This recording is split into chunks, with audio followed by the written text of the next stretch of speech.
Amigos, ¿qué tal? ¿Cómo están ustedes? Buenos días, buenas tardes, buenas noches, buenas madrugadas. Les agradecemos de sobremanera que estén presentes con nosotros y nos permitan entrar allá directamente en su hogar, donde quiera que se encuentren. Y bueno, ya saben, todos los viernes de 7 a 8 de la noche, pues nos encontramos aquí en Proyecto 2013 y sobre todo el día de hoy, pues tertulia nocturna y sobre todo uno de los aspectos más importantes que habíamos mencionado el lunes, que era precisamente el día de hoy tratar este tema tan espinoso que se nos ha volcado en el mundo entero, porque estamos pues muy impresionados esta renuncia de Benedicto XVI. Y bueno, pues se encuentra con nosotros también don Mauricio Reyes, quien es el coordinador del Consejo de Pueblos y Barrios en la delegación Benito Juárez, y que él ha estado muy cerca de todos estos aspectos cercanos al Vaticano. Y para nosotros es muy importante, ya que él durante muchos años ha estado muy cerca pues de la Arquidiócesis de México, sobre todo por su relación en la conservación de las tradiciones ancestrales. Él es probablemente la cuarta o quinta o sexta generación en el barrio de Santa Cruz Atoyac, donde pues sus familiares y sus antepasados probablemente, más allá de lo que va a ser la colonización europea, sino que simple y sencillamente debe tener una relación muy importante con sus familiares desde la época prehispánica. Y bueno, pues don Mauricio, es un placer saludarlo nuevamente aquí en el proyecto de 2013 en Tertulia Nocturna. Pues, ¿qué le parece a usted este elemento de la renuncia de Benedicto XVI, don Mauricio? Pues primero no lo esperábamos, pero hay datos muy fuertes que apuntan a una renuncia obligada, que hubo presiones de otro índole para que él saliera. Dicen, motivos de salud, sí, que no lo vayan a matar. Bueno, eso sería uno de los aspectos, perdón que lo interrumpa don Mauricio, porque precisamente nosotros sabemos que muchos de los papas no murieron en la cama, sino murieron asesinados directamente por todo aquello que aconteció a través del tiempo en más de 265 hombres que llegaron al papado. Y bueno, pues usted está diciendo algo, porque ahora hay una serie de informaciones conforme van pasando los días, pues vamos teniendo mayor información de este acontecimiento del Papa, don Mauricio. Mire, nada más, si vemos los reportajes que han salido en vivo,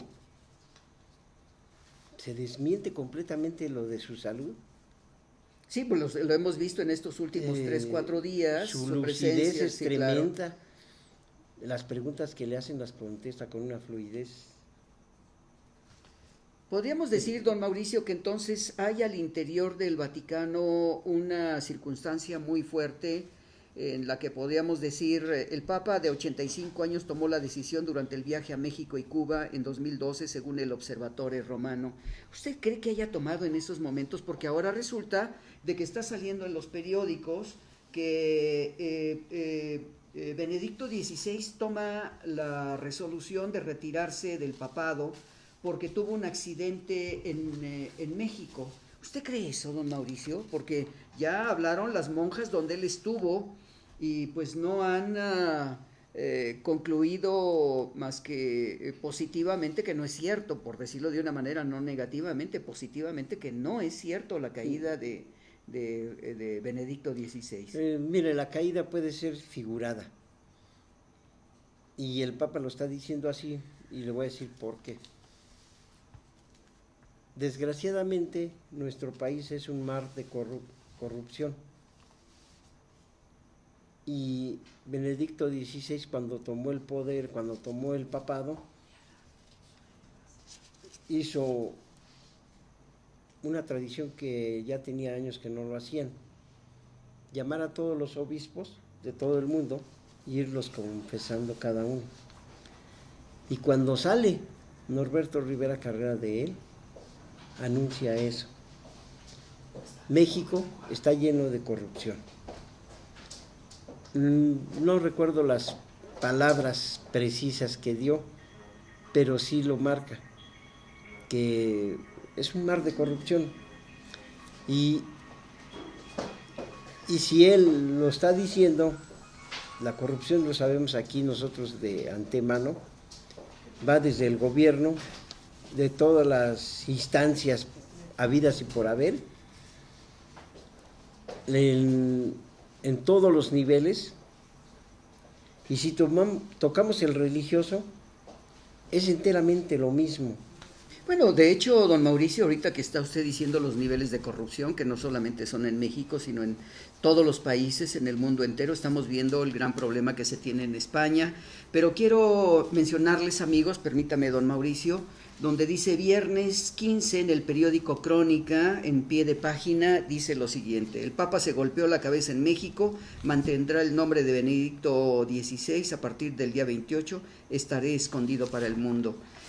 Al interior, cuando vemos esto y ya estamos leyendo alguna serie de documentos, bueno, de los periódicos, una serie de documentos que se han publicado el día de hoy, toda esta semana, y a mí me llamó mucho la atención este hecho de que en donde él estuvo pernoctando, que supuestamente se levantó a las 3, 4 de la mañana, no encontró el encendedor para prender la luz e ir hacia el sanitario, y resulta que cayó y se golpeó la cabeza, pero esto nunca se informó. Voy a leer una información que escribe en Aldea Global, en el periódico Impacto, lo escribe Fran Ruiz, lo voy a leer brevemente, no lo voy a leer todo el artículo, pero dice así: callando a veces se dicen más fuertes las cosas. Benedicto XVI, con su sorprendente renuncia, alegando que le faltan fuerzas para seguir remando la barca de San Pedro, ha puesto al descubierto los 2 pecados capitales que más corroen los cimientos del Vaticano y que tienen que ver con algo muy sucio y terrenal. Y no es la lujuria que llevó a los curas a cometer pederastía y a los superiores jerárquicos a guardar silencio complaciente, sino algo igual de pecaminoso, la avaricia y la soberbia. Fíjese nada más lo que dice este artículo. Exacto. Y creo que hemos coincidido en mencionar que al interior del Vaticano se están manejando muchas cosas, muchos elementos, porque además el Vaticano recibe mucho dinero, pero además las instancias que se manejan. Un breve viaje por las cloacas vaticanas podría explicar la impotencia de Ratzinger para seguir al frente del papado. La mafia, en 1971, la mafia se cuela en el Vaticano. ¿Qué es lo que está sucediendo? Aquí mencionamos el problema del Banco del Vaticano, se suicida uno de sus directores, aparece muerto uno de los capitanes de la Guardia Suiza, después vienen problemas de descubrimiento que el Banco Vaticano trabajaba para vender armas y enriquecerse. Vienen los elementos de los legionarios de Cristo, en donde precisamente se menciona que se le otorgaba una determinada cantidad de los legionarios de Cristo hacia el Vaticano, que me imagino que había sido un elemento de conveniencia hacia el otorgamiento de esto, para que no hubiera injerencia del Vaticano directamente en los legionarios de Cristo, ya que es una organización con un organizador mexicano y que prácticamente no se ha permitido desde la muerte del director general de los legionarios de Cristo, no se ha permitido que llegue un solo nombramiento del Vaticano a ello, don Mauricio. Y entonces estamos viendo que ahora esta acusación de la caída de Benedicto XVI en México pues se está incrementando, si me lo permiten decir de esta manera, nos hacen sentir culpables a los mexicanos del accidente que tuvo el Papa o de un supuesto accidente que haya tenido, para que se le dé una responsabilidad al país, porque los periódicos están mencionando el hecho de que Benedicto XVI, y lo dice su hermano, ya había tomado la decisión desde el momento que estuvo en México retirarse de este hecho. Dice: el Papa de 85 años tomó la decisión durante el viaje a México y Cuba en 2012, según el Observatorio Romano, que ya lo mencioné hace un momento. El hermano del Papa afirma que conocía su determinación desde hace meses, entre comillas.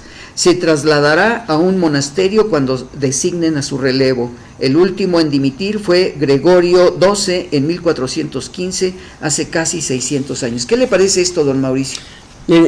Yo nomás lo único que veo y vislumbro es que tratan de inculpar a alguien, pero a la vez están dando un pie para decir, aquí está el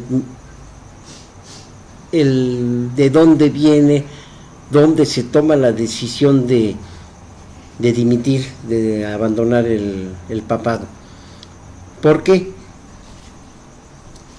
En México muy pocos padres han sido llevados a juicio por pederastía y ha quedado impune.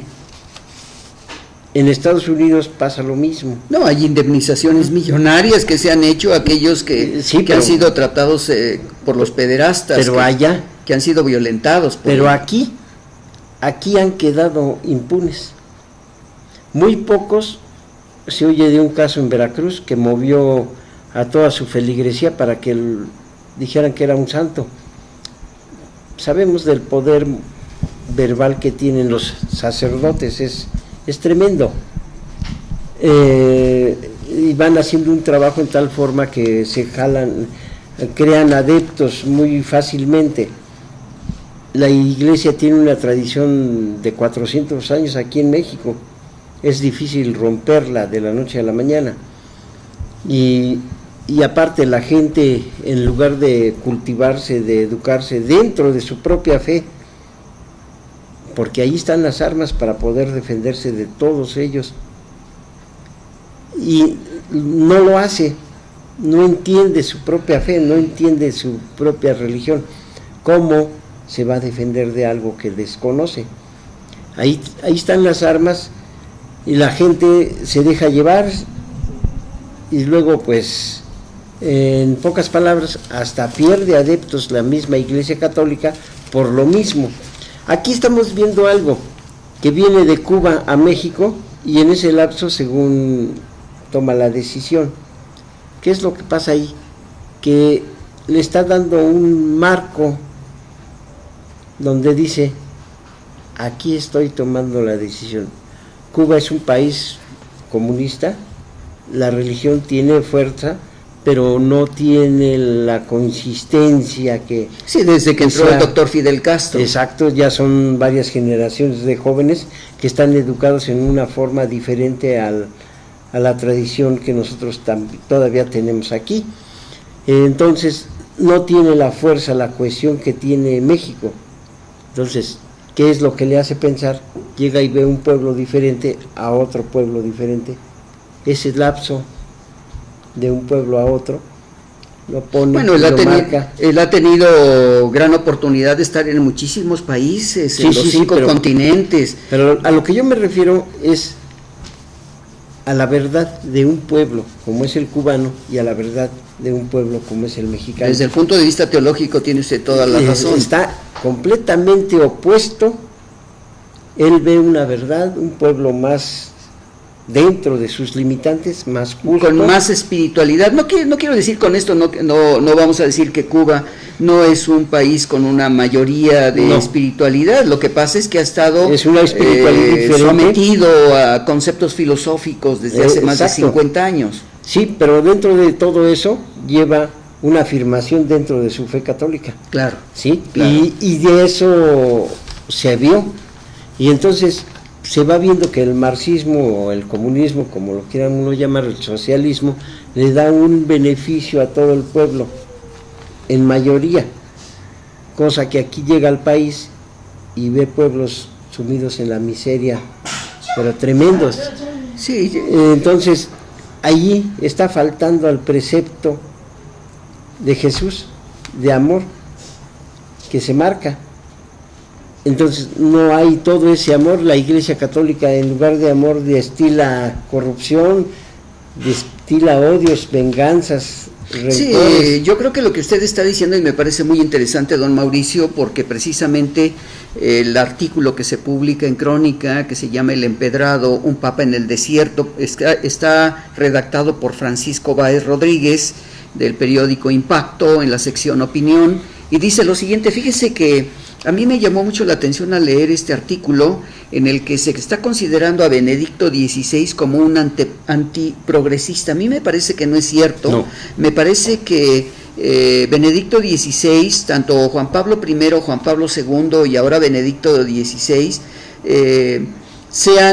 han sido papas progresistas, de los que desean cambiar la estructura filosófica en el Vaticano y la religión para hacer un cristianismo más espiritual, no un cristianismo más materialista, como se ha tenido en los 2000 años por parte de los dirigentes del Vaticano, don Mauricio. Bueno, ahorita que toca usted un punto muy, muy fuerte, se ha de acordar del padre que estaba ya encargado de la diócesis de San Cristóbal. Ah, sí, cómo no. Bueno, su labor ahí fue muy fuerte. Y por eso también lo tuvieron casi enclaustrado, que no le permitieron, porque él manejaba parte de la teología de la liberación en la zona de Chiapas. Y vamos con el padre aquí en Morelos. Sí, cómo no. Sí. Sergio Méndez Arceo. Méndez Arceo. Sí, cómo no. Bueno, y en la actualidad tenemos otro sacerdote que parecido a este, Vera. Eladio Vera, no, perdón.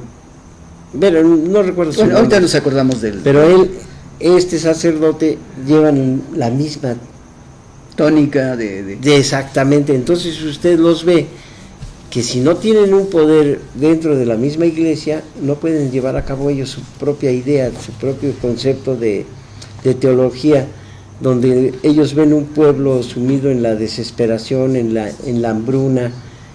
¿Cómo van a pensar en una teología liberadora si no, en una teología de amor, si no tienen cubiertos sus más elementales necesidades?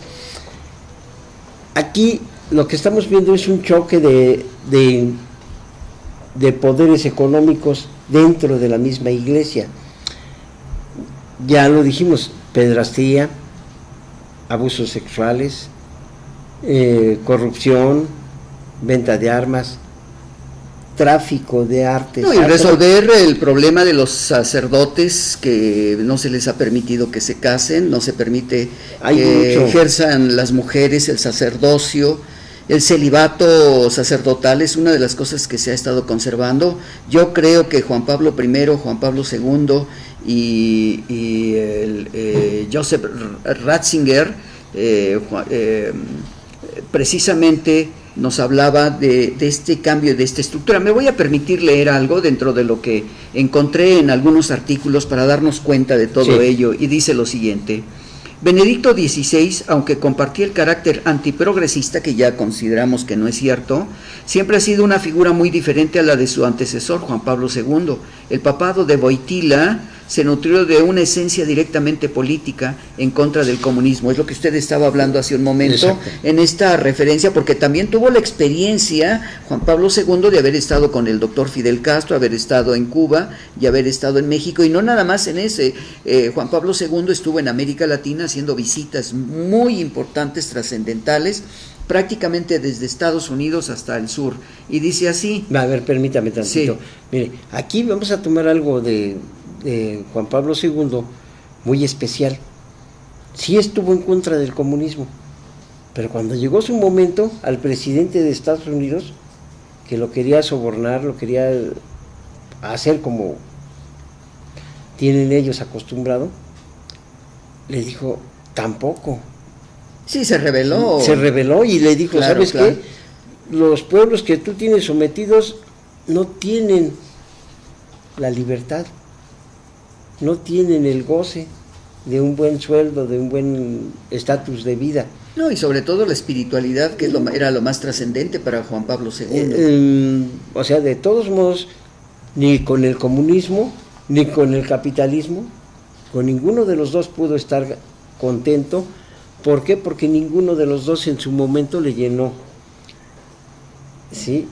No le llenó tanto a él como ver al pueblo sufriendo hambres, infinidad de cosas. Claro, ahí estaba la espiritualidad en evitar que los pueblos estuvieran sufriendo en los sistemas de explotación, como usted lo dice. Y Sí, a mí me parece muy interesante que Juan Pablo estaba en contra del comunismo y de todo lo que le pareciera vagamente a él, de la proliferación de movimientos carismáticos dentro de la iglesia, y esto lo cuestionó muchísimo Juan Pablo II, y yo considero que el acercamiento que tuvo posteriormente Juan Pablo II y ahora Benedicto XVI nos dice los movimientos carismáticos dentro de la iglesia y del propio carisma personal de Juan Pablo II. El de Ratzinger ha sido fundamentalmente la reevaluación del papel de la iglesia en la sociedad moderna. Exacto. Que es lo que hemos estado comentando, que evidentemente hay una propuesta por parte de él para que se transforme las estructuras del Vaticano desde el punto de vista teológico.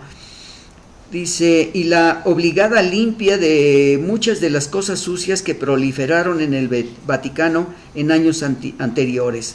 Yo creo que aquí es parte de estos cambios, y es, aunque sabemos y se nos está diciendo que la renuncia es voluntaria por parte de Ratzinger, voluntariamente a fuerza. Exacto. Porque la problemática al interior, usted mencionó una expresión que me llama mucho la atención, porque ya la he escuchado varias veces con respecto a lo que acontece con Benedicto XVI, y que fue lo que le aconteció a algunos de los papas en un momento determinado, pues fueron asesinados, como en el caso que hoy, aunque no se ha hecho un trabajo de investigación de profundidad, de hecho, la feligresía mundial sabe que Juan Pablo I, a los pocos días de haber ascendido al trono de Pedro, pues fue prácticamente envenenado, y que fue descubierto por una de las monjas que siempre iban a despertarlo todas las mañanas, y esto fue pues un grave problema para la humanidad en el momento mismo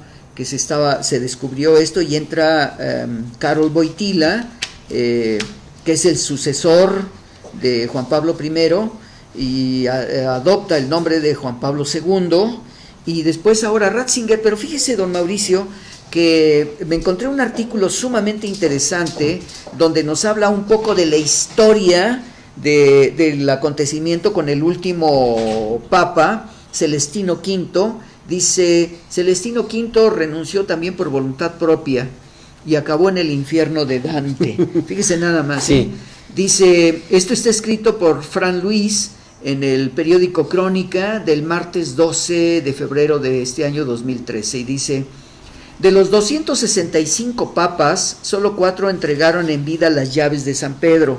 El último fue Gregorio XII. Hace tanto tiempo que América no había sido descubierta y la iglesia juraba que el sol giraba alrededor de la tierra, pero solo uno, Celestino V, lo hizo por voluntad propia. Fue el mayor error de su vida. Pero fíjense qué interesante este documento. No voy a leer los otros 4 papas, sino solamente lo de Celestino V. Dice lo siguiente: en el siglo XIII, el monje benedictino Pedro Angeli di Murrone se hizo eremita y se fue a vivir a una cueva donde fundó la Orden de los Celestinos, nombre que usó para su papado, Celestino V. Cuando fue sorprendentemente elegido en 1294, tras 2 años de pelea entre 2 facciones cardenalicias, instaló su corte en Nápoles, pero no aguantó ni 5 meses. Fue el primero y hasta ayer el único papa que renunció por decisión propia al trono de San Pedro para retornar a su vida de ermitaño, pero esta sesión le costó la vida. Fíjese nada más lo que va a escuchar, don Mauricio. Su sucesor, Bonifacio VIII, trasladó inmediatamente la sede papal a Roma, ordenando a Celestino que lo acompañara. Temeroso de que el pueblo napolitano, contrario a su elección, lo siguiera considerando como el legítimo pontífice, lo encarceló y a los 10 meses murió.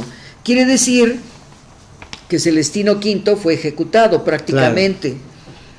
Celestino V vivió durante la época de Dante, quien lo castigó mandándolo al infierno de la Divina Comedia.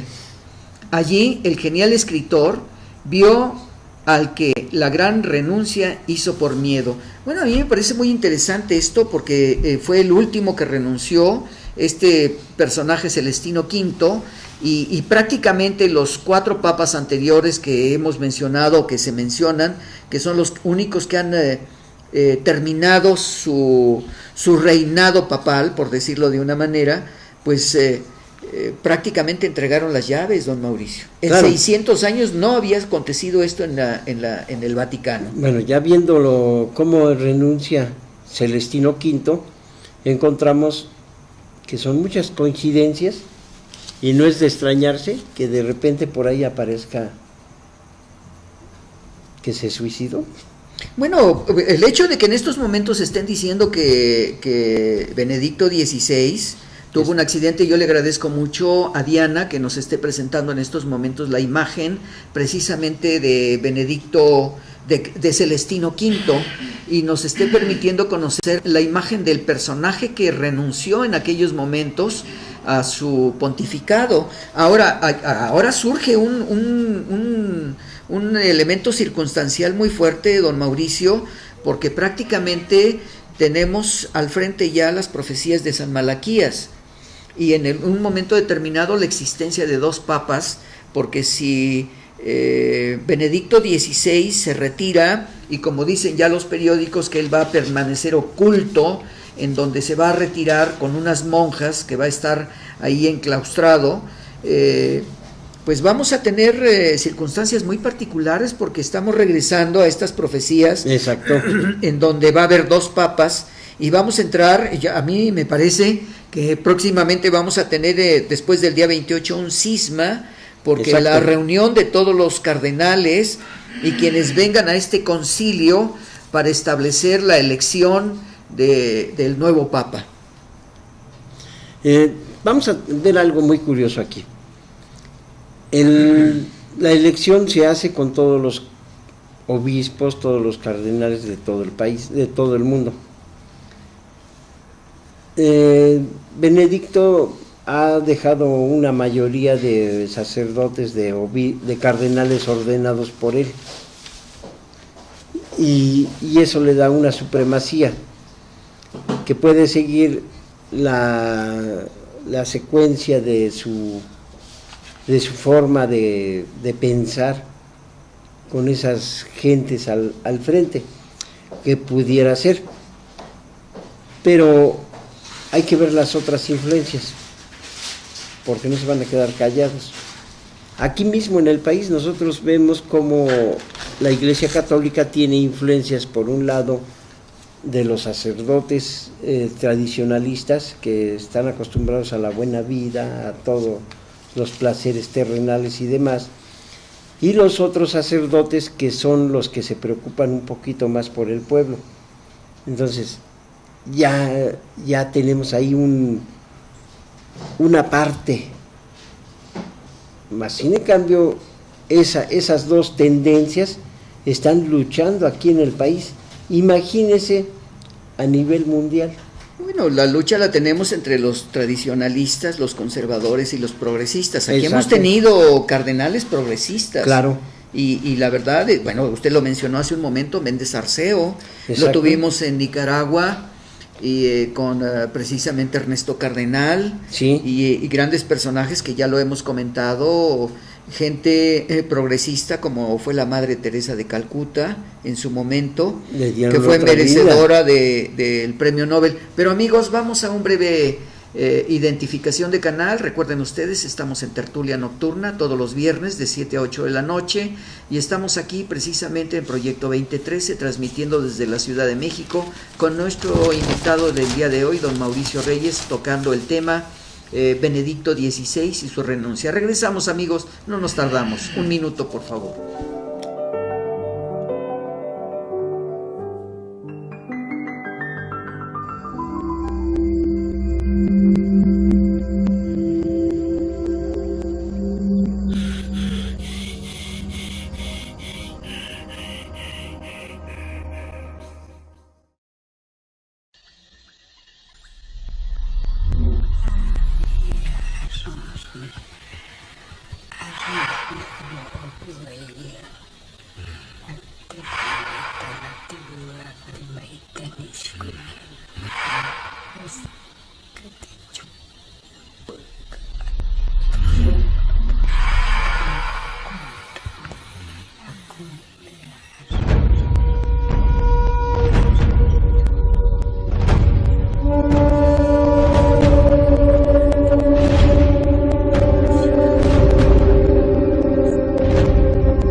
Bueno amigos, estamos aquí nuevamente en el Proyecto 2013. Recuerden ustedes, quisiéramos que en estos momentos pues Diana Cruz nos hiciera el favor de poner precisamente este gran aviso en el momento previo, por decirlo de una manera, a la renuncia de Benedicto XVI. Hay un rayo que cae sobre la cúpula del Vaticano y que es una de las fotografías que ha trascendido en todas partes del mundo. Y dice: silencio en el Vaticano, no lo podíamos creer. Esto podría ser un aviso celestial para a todos aquellos que estamos dentro de esta estructura del cristianismo contemporáneo, y sobre todo un poco el malestar celeste de la renuncia de Benedicto XVI. ¿Qué le parece, don Mauricio? ¿Qué le parece a usted este fenómeno interesante de la naturaleza, que podríamos mencionarlo como un elemento de una predestinación celeste? Exacto. Del gran creador del universo dentro Exacto. del cristianismo? Y lo más curioso es que se da el fenómeno casi enseguida de que dan la noticia. O sea, es como un mal augurio ahí de que se enojó el creador, San Pedro, se enojó por quitarle a su sucesor, a su pastor predilecto. Bueno, yo creo que aquí hay algo que esto un poco más adelante vamos a escuchar, quizá algunos de los comentarios de alguien que nos escriba uno de los temas más interesantes de la renuncia de Benedicto XVI. Dice, no voy a leer toda la renuncia que presenta en su carta donde habla Benedicto XVI. Queridísimos hermanos, os he convocado a este consistorio no solo para las 3 causas de canonización, sino también para comunicaros una decisión de gran importancia para la vida de la Iglesia. Después de haber examinado ante Dios reiteradamente mi conciencia, he llegado a la certeza de que por la edad avanzada ya no tengo fuerzas para ejercer adecuadamente el ministerio petrino. Soy muy consciente de que este ministerio, por su naturaleza espiritual, debe ser llevado a cabo no únicamente con obras y palabras, sino también, y en no menor grado, sufriendo y rezando. Sin embargo, en el mundo de hoy, sujeto a rápidas transformaciones y sacudido por cuestiones de gran relieve para la vida de la fe, para gobernar la barca de San Pedro y anunciar el Evangelio. Es necesario también el vigor tanto del cuerpo como del espíritu, vigor que en los últimos meses ha disminuido en mí de tal forma que he de conocer mi incapacidad para ejercer bien el ministerio que me fue encomendado. Por esto, siendo muy consciente de la seriedad de este acto, con plena libertad declaro que renuncio al ministerio de obispo de Roma, sucesor de San Pedro, que me fue conferido desde el 28 de febrero de 2013 a las 20 horas, la sede de Roma, la sede de San Pedro. Quedará vacante y deberá ser convocado por medio de quien tiene competencia el cónclave para las elecciones del nuevo sumo pontífice. ¿Qué le parece esta lectura, don Mauricio, esta propuesta de Benedicto XVI? A mí me parece que es una exaltación en el proceso de comunicación con Dios para poder tomar una decisión, don Mauricio. Lógico, es una persona que está entregada a su ministerio. Esta persona espiritualmente es muy alta. No puede ser igual que Juan Pablo II. Es una espiritualidad diferente. Y él hasta cierto punto está realizando el mismo sacrificio de Cristo. Está entregándose a un sacrificio al dejar el mandato que le fue conferido. Ya no está llevándolo, no lo vamos a entender fácilmente, ya que él está tomándolo como tal. Es una orden que le dieron y lo está tomando como tal. Se está entregando a sí mismo en ese sacrificio. Está dejando todo. Yo creo que la convicción espiritual que haya tenido Benedicto XVI determina pues estos conflictos que ya habíamos mencionado en los 4 papas anteriores que renunciaron, uno hace 600 años, en donde precisamente las luchas de competencia al interior, la lucha de poder es muy fuerte. Dice en el artículo de F de France Press, mandado precisamente en el periódico Crónica, el 12 de febrero de 2013, dice: no influyeron los escándalos. Benedicto XVI dio las gracias a sus colaboradores y aseguró que en el futuro quiere servir a la Iglesia con una vida dedicada a la plegaria. Tras conocerse la renuncia que dio a pocos minutos la vuelta al mundo, el portavoz Lombardi señaló que el Papa ha tomado la decisión en plenas facultades mentales. Lombardi señaló también que el Papa es muy consciente del paso que ha dado y que no ha influido temas como los escándalos pederastas de los curas pederastas. Al contrario, dijo el portavoz, cuando arreciaban estos escándalos ya señaló que un pastor nunca huye ante los lobos y deja el rebaño solo. Fíjese qué interesante elemento filosófico. Ninguna enfermedad, agregó, ha llevado a Benedicto XVI a renunciar al pontificado, aunque reconoció que en los últimos meses había disminuido en él las fuerzas físicas, algo normal en personas de esa edad. Y habla de que se va a retirar a un convento donde va a estar orando permanentemente bajo la vigilancia pues de quienes estén al cuidado de él, y sobre todo en un convento de monjas, don Mauricio. Sí, mire, todo esto es muy loable. Sí va a retirarse, pero imagínese la responsabilidad que él tenía, la empieza a dejar en manos de otras gentes. Aparte, él se retira, dice don Norberto Rivera Carrera, dice, se retira y deja todo en paz. Es muy fuerte. Bueno, sí, claro, y además don Norberto ha hecho una serie de cuestionamientos muy fuertes que han sido publicados en estos días, precisamente en la mayor parte de los periódicos de México, sobre todo las entrevistas que le hicieron a él, y sobre todo, dice el cardenal Norberto Rivera, es una decisión valiente que usted lo acaba de mencionar. Sí, exacto. Pero además se señalan a dos cardenales también, a José Francisco Robles y Juan Sandoval Íñiguez. A mí me parece que Juan Sandoval, él ya renunció, él ya no puede participar, o sea que está extemporáneo. Pero tenemos la propuesta de dos papas de color, Francis Arinze de Nigeria y Peter Turkson de Ghana, que son los dos candidatos del mundo de color, por decirlo de una manera, con todo el respeto que nos merece.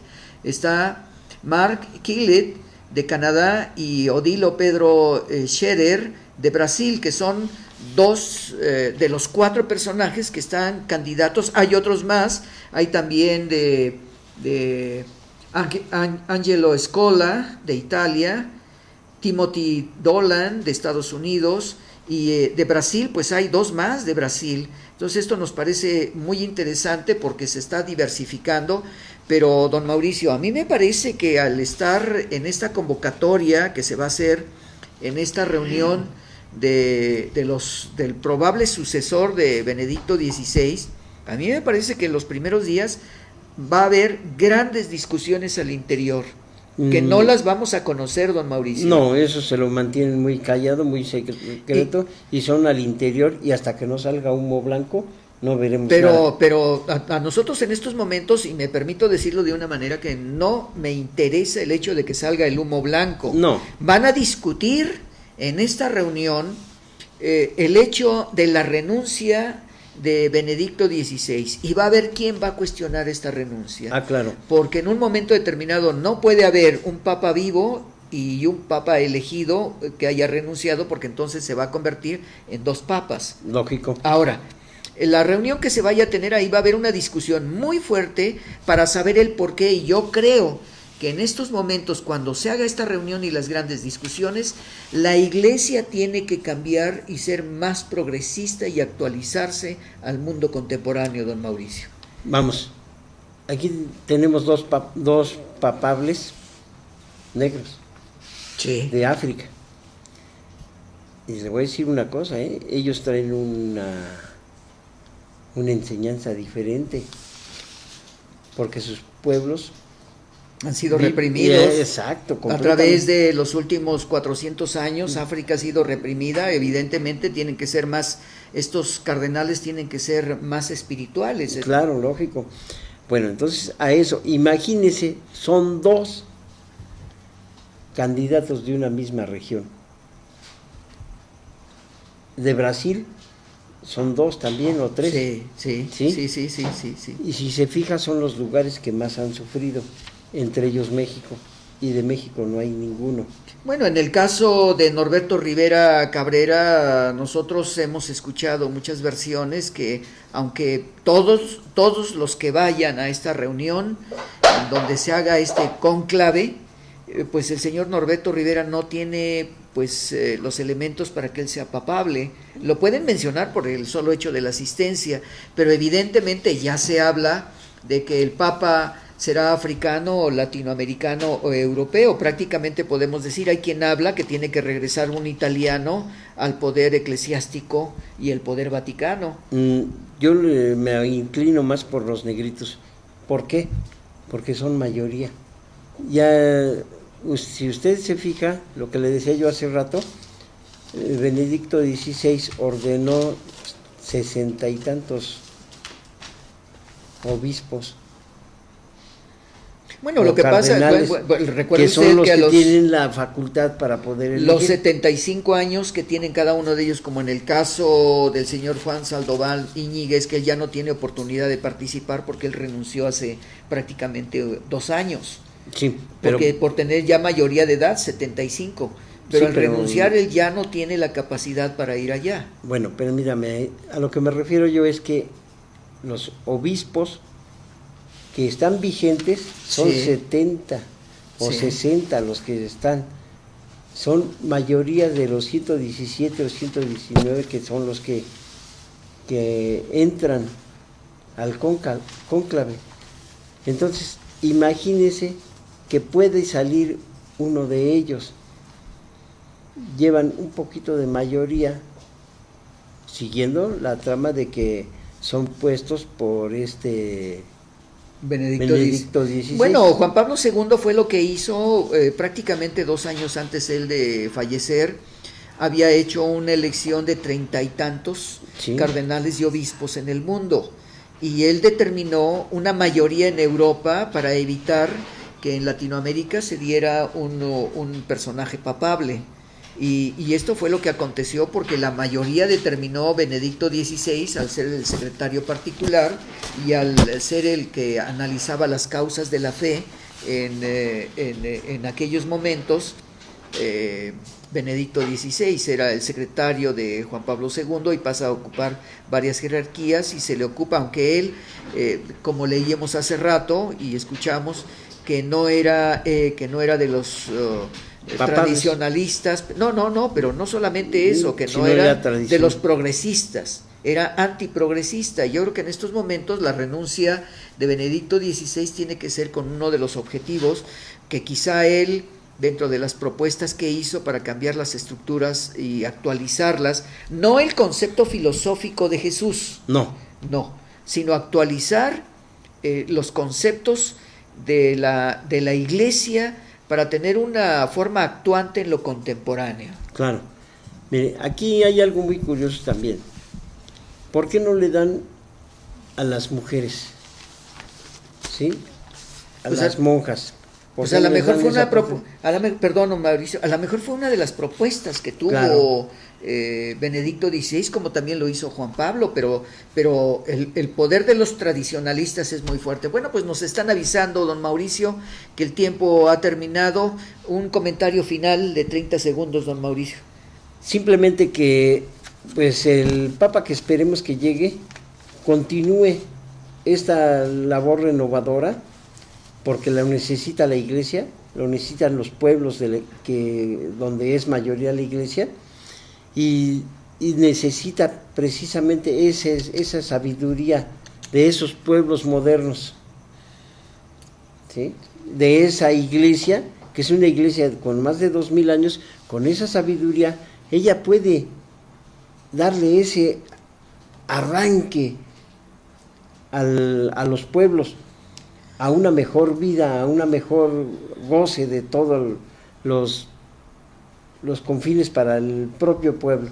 Pues don Mauricio, le agradecemos mucho su presencia. Amigos, quiero mencionarles que el próximo domingo vamos a tener un evento en Centro Área.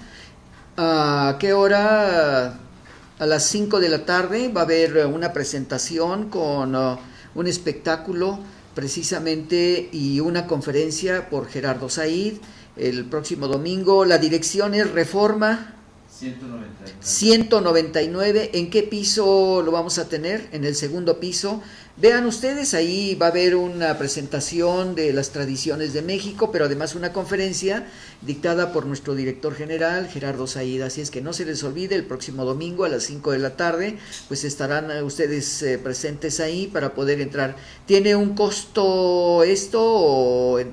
120 pesos. Bueno, amigos, pues ahí solamente será una aportación de recuperación para que ustedes puedan estar presentes en este tema, sobre todo manejando las tradiciones, y los esperamos allá en Centro Área, en Reforma. Y bueno, amigos, pues les agradecemos de sobremanera este tiempo que nos han permitido entrar en sus hogares, allá donde quiera que nos ven. Recuerden ustedes que siempre un servidor de ustedes, Carlos Jiménez, a través de Tertulia Nocturna, con nuestro invitado del día de hoy, don Mauricio Reyes. Y sobre todo, amigos, los esperamos el próximo lunes. Recuerden ustedes, Tertulia Nocturna, como siempre lo hemos manejado todos los viernes, y Alternativa México los lunes. Nos vemos pues de 6 a 7 de la noche. Les agradecemos de sobremanera. Vamos a continuar mencionando algunos de los aspectos. Si algo más importante y trascendental aparece en las noticias a nivel internacional y en los periódicos de México, pues les agradecemos a ustedes este tiempo que nos han brindado. Gracias a nuestra técnico. Gracias por tu trabajo. Diana Cruz.